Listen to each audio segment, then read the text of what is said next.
제목 세월. 마이클 커닝햄 지음, 정명진 옮김. 먼저 옮긴 이의 말을 읽겠습니다. 존재와 생을 둘러싼 시간과 세월의 뜨거움. 이 작품 세월은 버지니아 울프라는 기원을 갖고 있다. 울프의 델러웨이 부인이 그러하고 또 우리말로는 세월이라 옮겨진 작품과도 무관하지 않은 것 같다. 따라서 제2차 세계대전의 와중에서 일상의 삶과 예술의 불가능한 요구 사이에서 좌절감을 느끼고 고독과 함께 때때로 자신에게 찾아드는 광기를 두려워하며 스스로 삶을 마감한 버지니아 울프의 세계를 아는 사람이라면 조금 더 깊은 흥미와 의미의 파장과 확산을 느낄 것이다. 그러나 그렇다고 해서 이 작품이 그런 미리 읽기를 반드시 필요로 하지는 않는다. 서사를 쫓아가기에 알맞은 정보는 이미 안에 들어있기 때문이다. 우선 이 작품의 시작이 바로 버지니아 울프의 자살 장면을 되살리는 것이라는 점에서 그렇다. 여기서 죽음이 자연사가 아니라는 점은 이 작품을 이해하는 데 대단히 중요한 대목이다. 작가에 따르면 우리가 견고하다고 믿고 있는 생의 이면에는 늘 죽음의 그림자가 어려 있으며 그것이 바로 우리들의 생을 싣고 가는 시간이자 세월의 정체이다.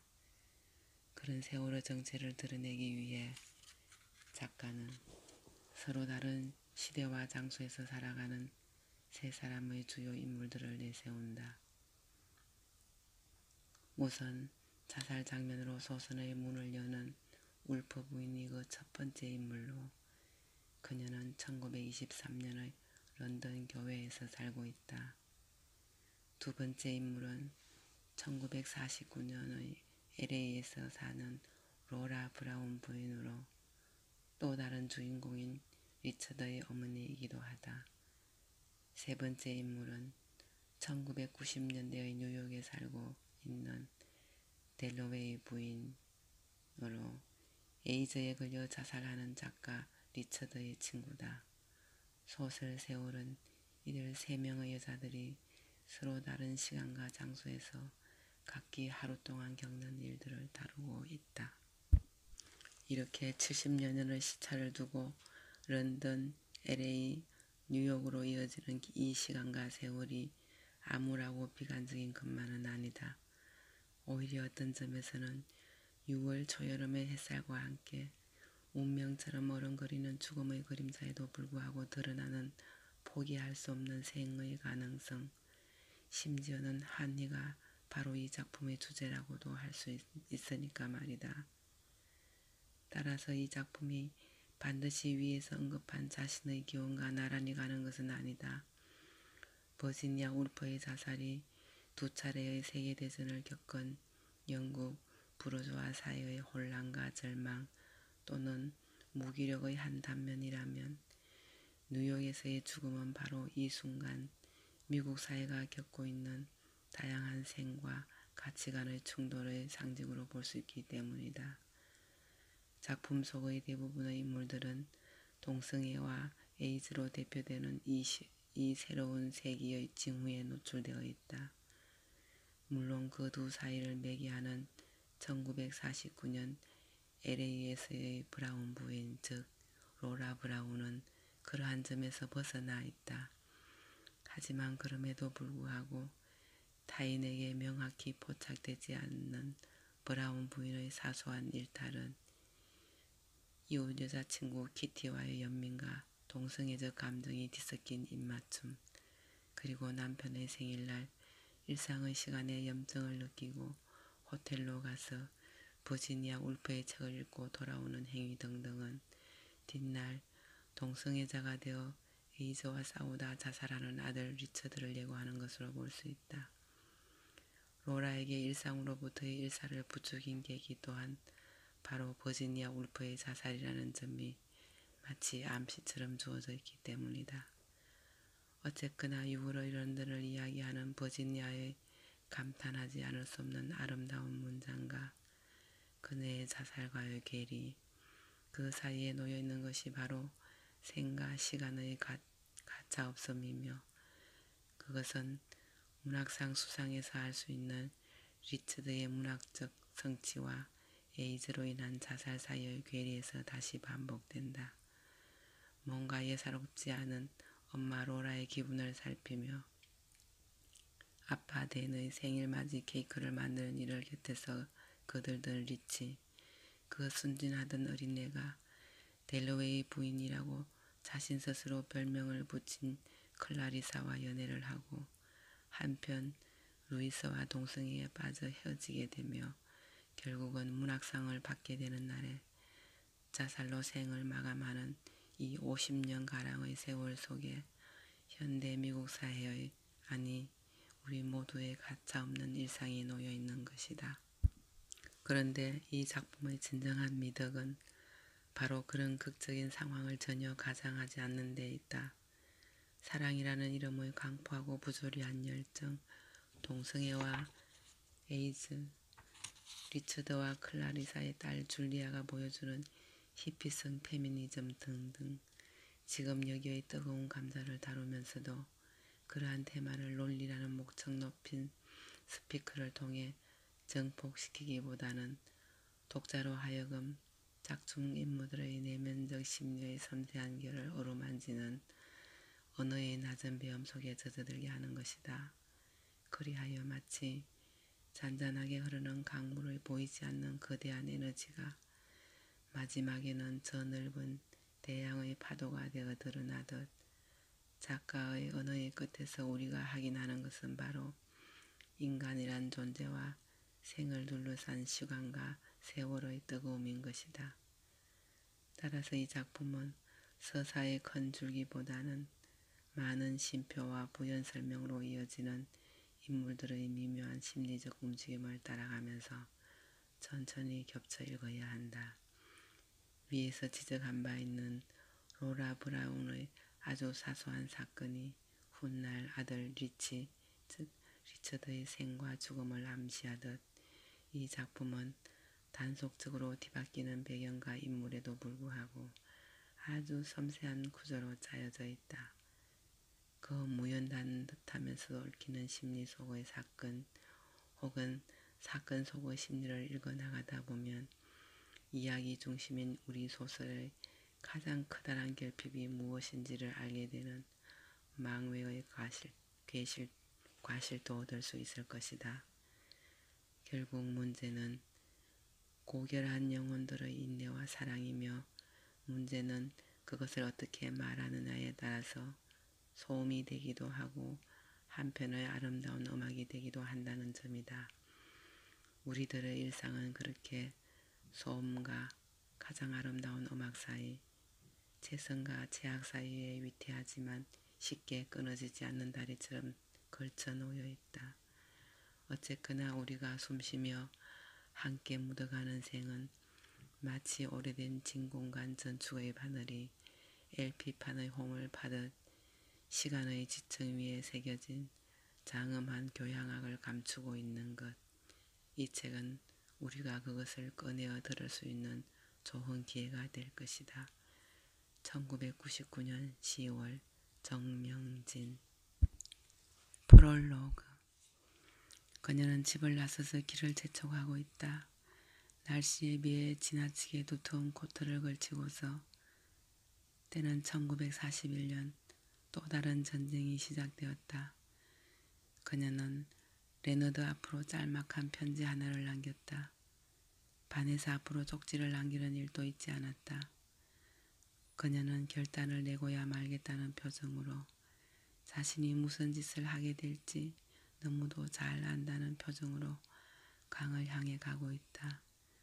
하지만 지금 이 순간에도 그녀는 언덕진 풀밭과 교회 그리고 점점 어둑어둑해지는 하늘 아래 여기저기 흩어져 풀을 뜯고 있는 황록색이 연하게 묻어날 듯한 흰색으로 더욱 눈에 두드러져 보이는 양떼에 그의 넋을 놓고 있다. 그녀는 양떼와 하늘을 바라보느라 잠시 걸음을 멈추었다가 다시 발길을 옮긴다. 뒤에서는 웅얼대는 소리가 들린다. 하늘에서는 쌕쌕 폭격기들의 윙윙거리는 소리가 들린다.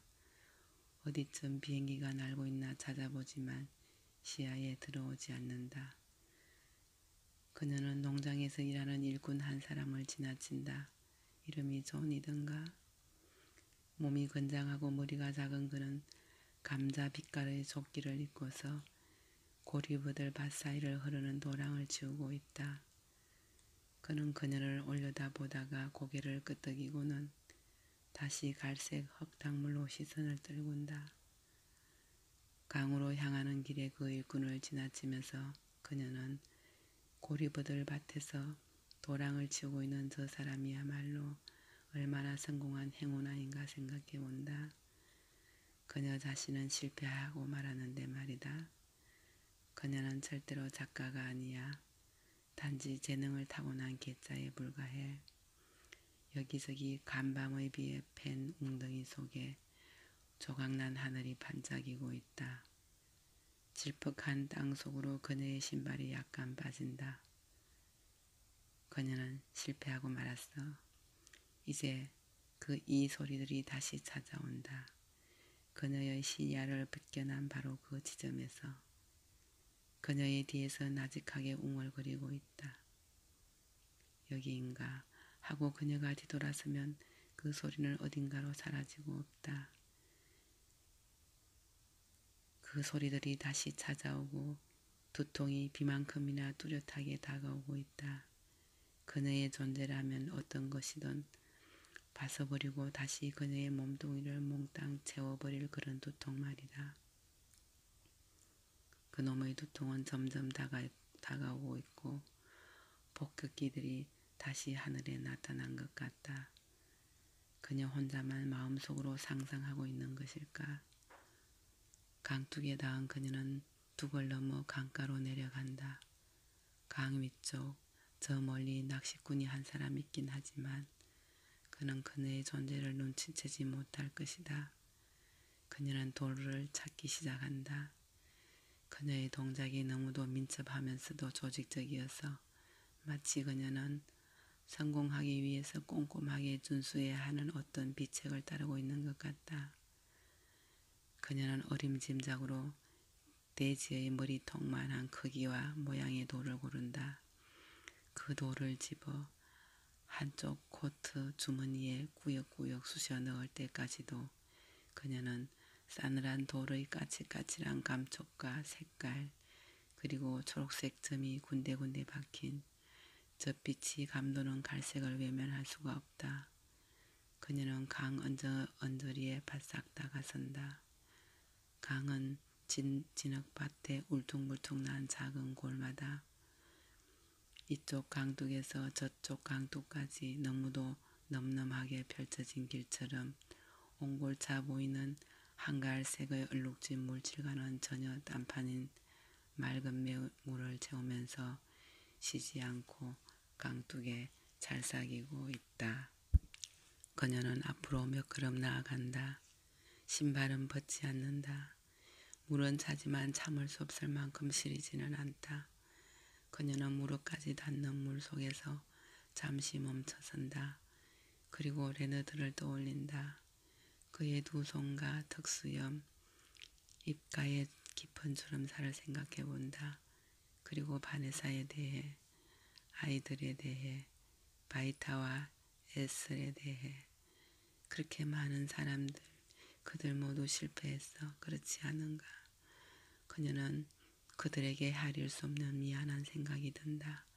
이어 그녀는 주머니에서 돌을 끄집어내고 되돌아서서 집으로 돌아가서 돌아가는 자신의 모습을 상상해 본다. 아마도 편지 쪽지를 찢어버릴 수 있는 시간 안에 돌아갈 수 있으리라.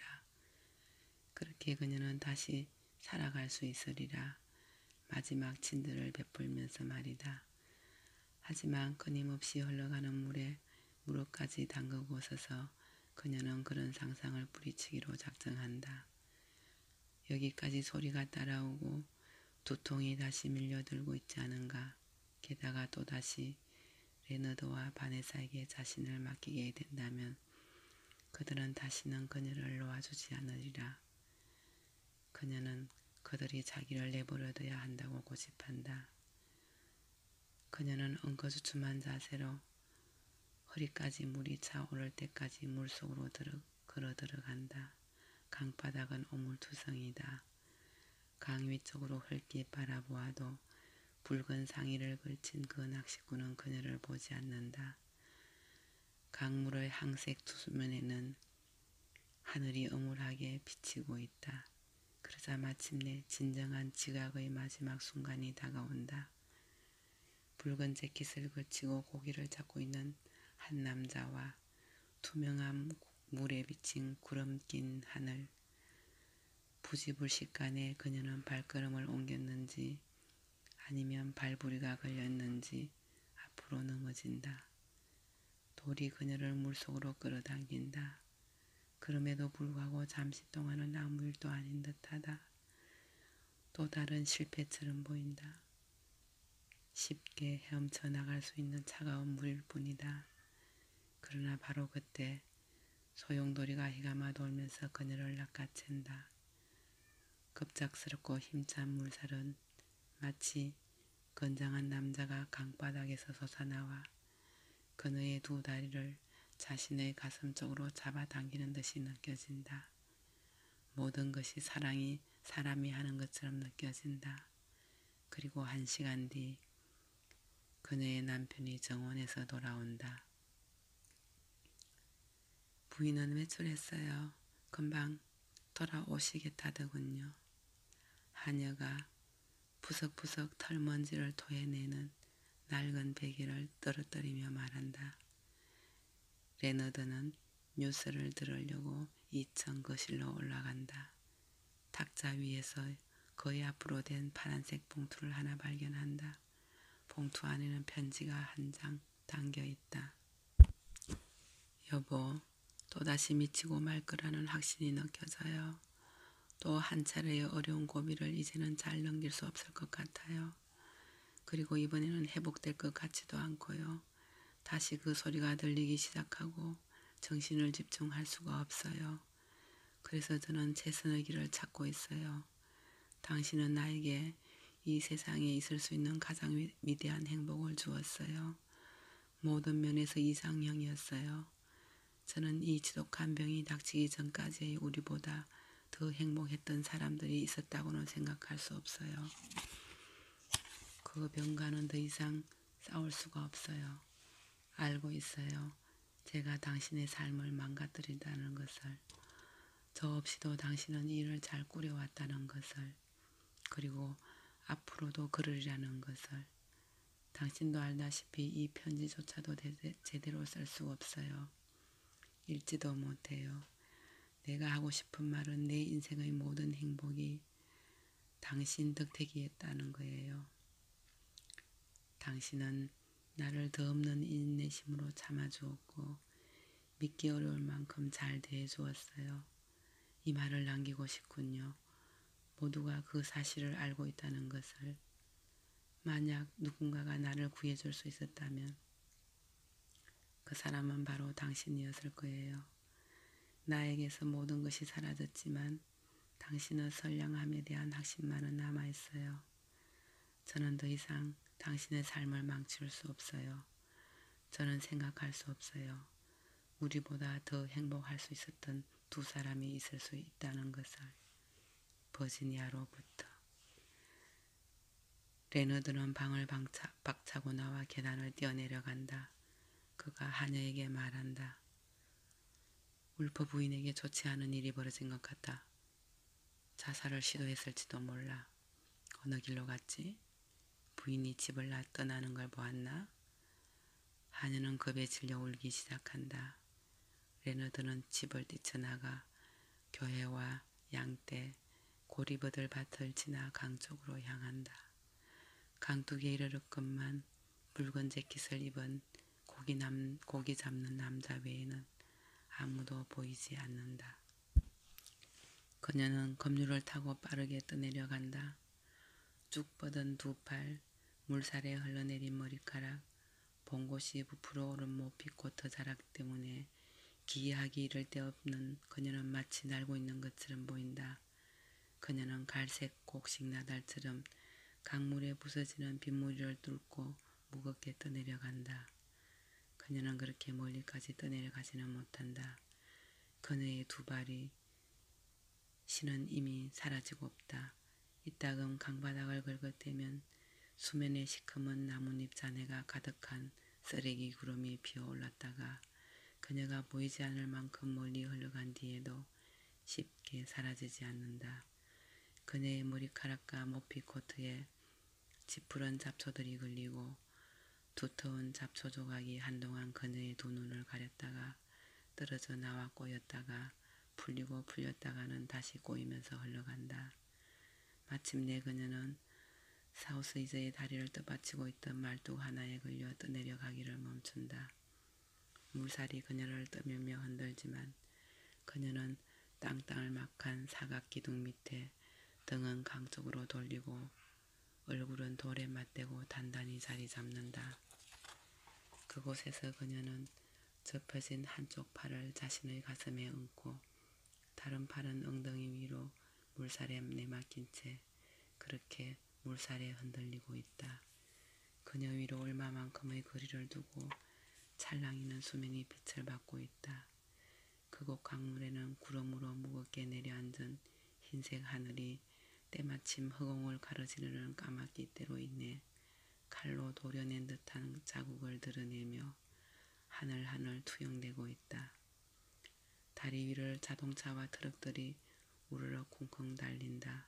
3살을 넘지 않을 듯한 어느 소년이 엄마와 함께 다리를 건너다가 다리 난간에 멈춰서서 몸을 굽혀 자신이 갖고 있던 막대기를 강물로 떨어뜨리려고 난간 사이의 얇은 널빤지 사이로 막대기를 쑤셔 넣는다.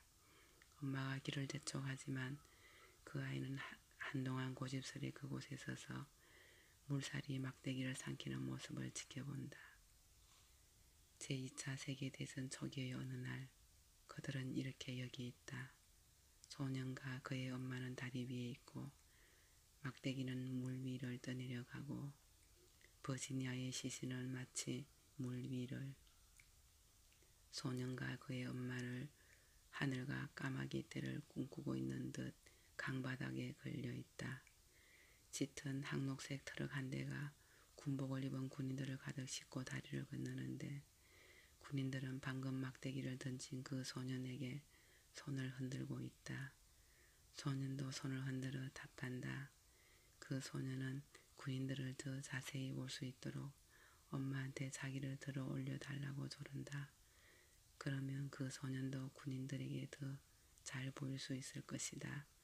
이 모든 것들이 다리의 나무와 돌을 통해 울림으로 바뀌어 버지니아의 시신에까지 닿는다. 그녀의 얼굴은 비스듬히 말뚝에 눌린 채 이 모든 것들을 빨아들이고 있다. 트럭과 군인들, 그 엄마와 어린 아이를.